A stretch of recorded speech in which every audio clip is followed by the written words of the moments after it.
Better side, competitive side. কতদিন লাগবে এটা তো আসলে আমার কাছে বলাটা কষ্ট। ডিসিশন মেকারদের ডিসিশনটা আমার কাছে মনে হয় যে এখানে ইম্পর্টেন্ট, যে আমরা কোন নজরে দেখতে চাই কিংবা কোন দৃষ্টিভঙ্গিতে আমরা দেখতে চাই আমাদের টিমকে, কোন অবস্থাতে দেখতে চাই।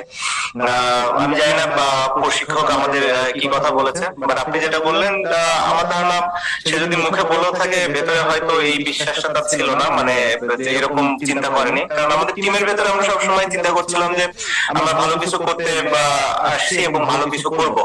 বাট যদি আপনি রেজাল্ট দেখেন কিংবা মাঠের পারফরমেন্স দেখেন, আমরা আসলে ওইভাবে কোনো ফাইটই শো করতে পারিনি।